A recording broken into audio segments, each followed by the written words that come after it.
I prefer playing. I play a lot.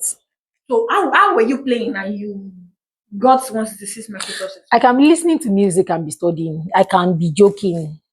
I can pretend like I'm not concentrating. So it helps me identify different students with different needs. I look forward to a classroom where every student looks forward to my class. There's no year you won't find a student living in my house under my roof. You can find one, you can find two. During the holidays, you can find up to 10, 12 students in my house.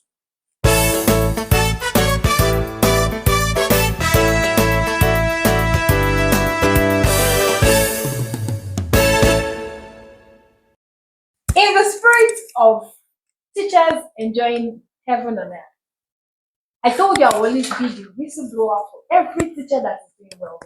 And today I have this beautiful, amiable teacher with me, Mrs. Murayo Oniadejobi. She has 166 Microsoft certifications. That blew my mind. I don't know how she did it, but she has it. Only. A black belt from 1 million teachers. She's top 100 career women in Africa. And lastly, she's 22 of 2022 Female Achievers Recognition Award by the US country. Ladies and gentlemen, this is Mrs. Murayo Oniadejobi. Yeah. An exceptional teacher. A teacher with a difference. A teacher that is changing the life of every student that we have in our classroom. Please, a round of applause. 166 Microsoft certification. Please tell them, how did you do it? Okay, I love reading. During COVID, we're all at home. I got tired of sleeping. And the Lagos State government gave us the opportunity of professional development during COVID. And so I seized the opportunity. I completed all courses on Educator Center in Microsoft. I went further. I just love to have an idea of practically every field. So when you talk about a particular field, I don't feel lost. I just want to have an idea of practically everything around me. Everything. And it's so mind blowing. Like you can't have 1, 2, 3, 4, 100, 100, 120, 100. Only. Is teaching like a first love for you? Or a situation of, let me just start doing it till I get a better job? Teaching. I always wanted to be a medical doctor. And so I insisted on medicine. I was offered dentistry, OAU back then. I said I never wanted. I was offered maths and statistics. I said no way. But my mom kept telling me, you are going to own a school. I was like, school of all things. Said you're always having little children around you. I never believed her for anything. I was like, medicine or nothing. Until 2011. Okay, I worked in a multinational. And I found myself amongst children. Whenever children were on admission, I was the one always playing with them. They always look for me anytime they are in the clinic. Where is she? Where is she? And so in 2011, I left the multinational. I didn't know what to do with my life. I just wanted to do something. I started off as a volunteer teacher. That was under the intervention program. I had it for a few months. I was enjoying it. Then my mom came home with a Punch advert. Lagos State needed teachers without education qualification.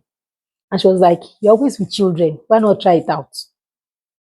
That was how the screening started and everything. And now we're here. Oh. How do you define success in the classroom? Success in the classroom can only be defined if your students can produce better than what you have taught them. They can reproduce. They give you an output which is better than what you have given them. It makes you successful as a teacher. So apparently it's not determined by the level of whatever you're giving them, as long as they can give you a better version. Yes, of what you have given them. Yes.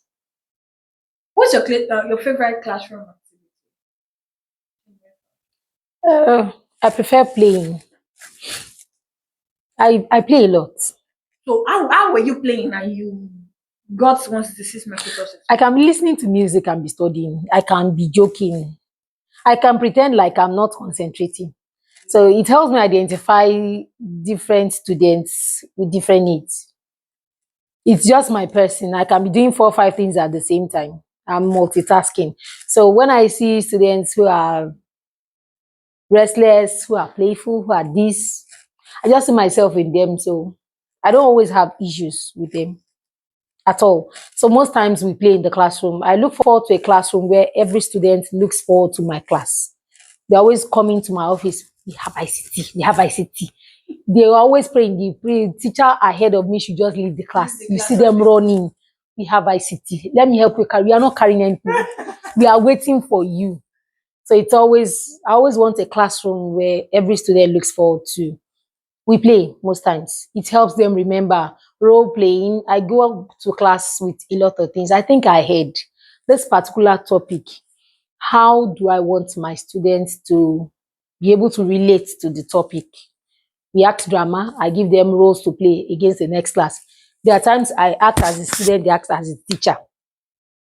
You're teaching us this topic in the next class, so we are waiting for you.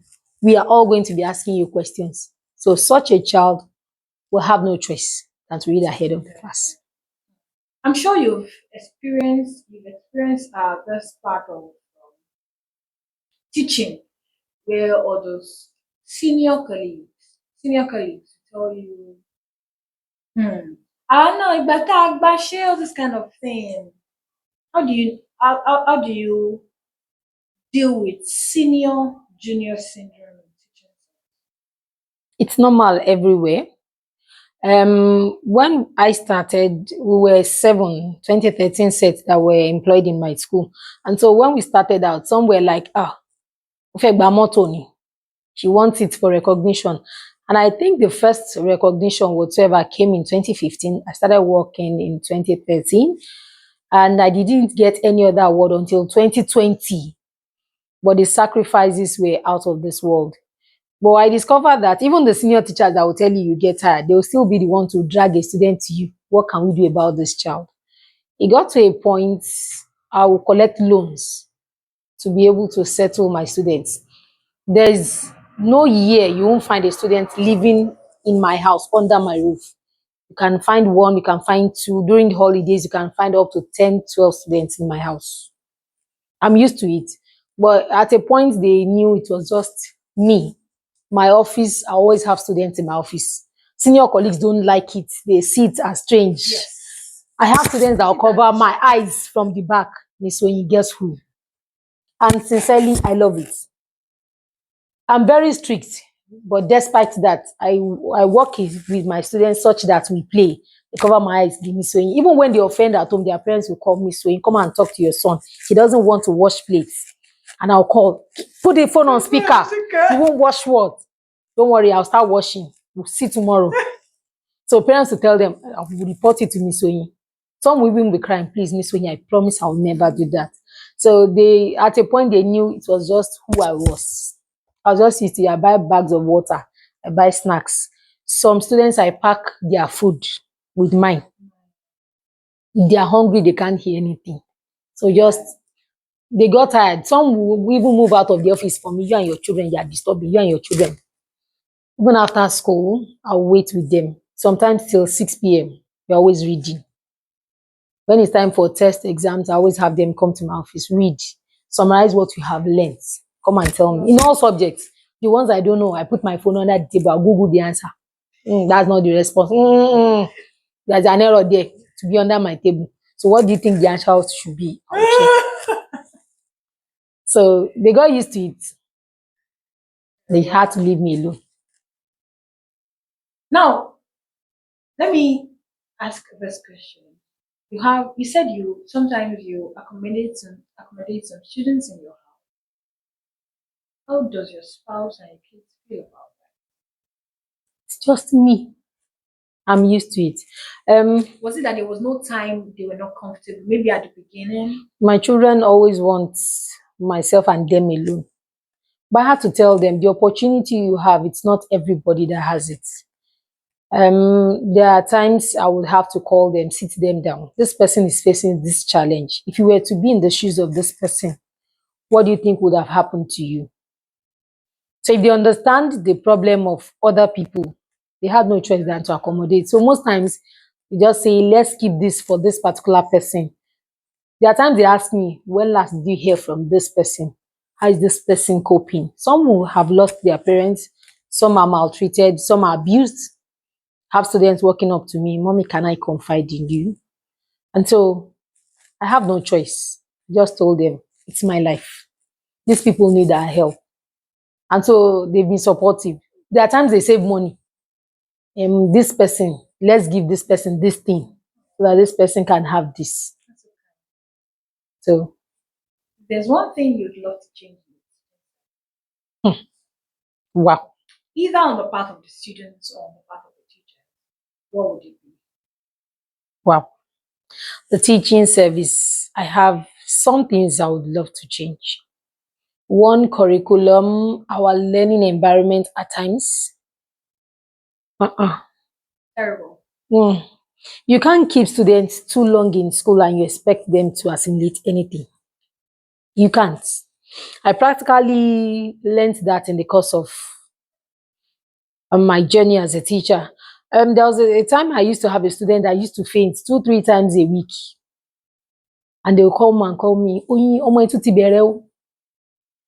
So when upon interrogation, they did not eat the previous night. The mom told her to go to school. By the time you are back, you will eat. You expect such a student to assimilate learn. anything. It's not possible. So there are times we just overload the heads of these children. We don't have practicals. We don't. Theory. Everything just cram. And I'm sincerely, up till now, there's no student of mine that will not tell me. I tell them cramming is not even the best. That you know the answer doesn't mean you know it. It's about application. Like my subject is ICT. We don't have enough ICT gadgets. When I started out in 2013, I was going to school with my laptop only. And so I told myself, if I don't make myself comfortable on this job, I'll get frustrated. And so in class, I'll group them. This row, I'll teach you the practical in class. Row 2, see me during break. Row 3, see me after school. So it kept me in school for several hours. If we had everything in place, these children will, yes. We should have more of practical. We are focusing on cognitive. We are not bothered about these children. Hands-on activities will help them. Hands-on. Yes.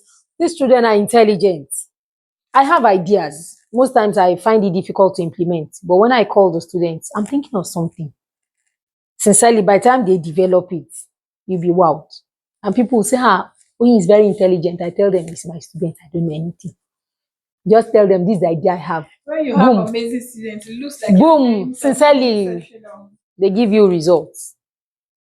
What is that one point in your life or in your career? Maybe an event or something that you look at yourself and say, I'm proud of myself. Oh, proud of myself. I have a lot of examples. Okay, whenever I meet my students who are doing fine, one swept me off my feet at the bus stop. I didn't know the person anyway. I was walking at the bus stop and somebody practically lifted me off the ground. And the person was screaming, me so. I couldn't see the person's face. Everybody was now staring at me. I was trying to, he was a guy, taller than me, huge. The person swept me, I was shouting, me so. I was saying, who is it? So how? Me so. And I now saw his face. Don't be funny. I was embarrassed, but I was happy. A lot like that. I've met some at parties. Like, I asked my mom to invite you. Your account number. Sincerely, those are points. When I see my students in good situations, I feel fulfilled. That's the bottom line. Yes. What's the funniest thing the students have ever said to you? One student once said in class, Miss Oyin, you are fine. Oh. If I have money, when I grow up, I want to marry you. I just think I'm going to be married. Like, oh, I just looked at the boy. I didn't know what to say. Like, wow, how is what I'm teaching you? How does it correlate? Like, seriously, I said, any question? He said, Sorry? he said, yeah, fine.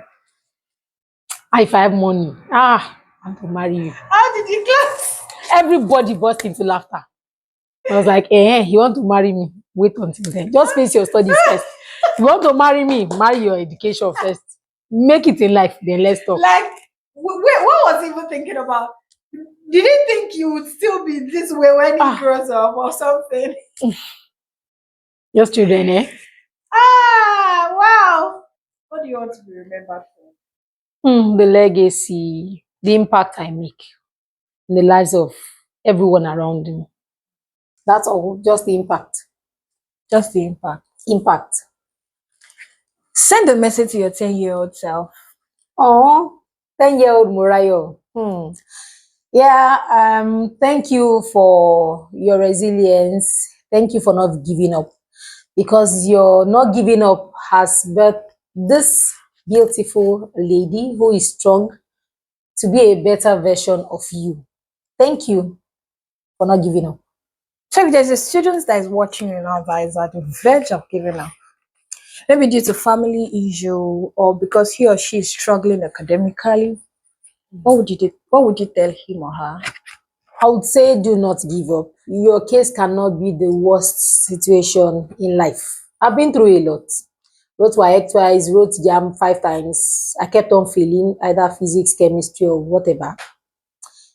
There's no situation I've not been through. I did not give up.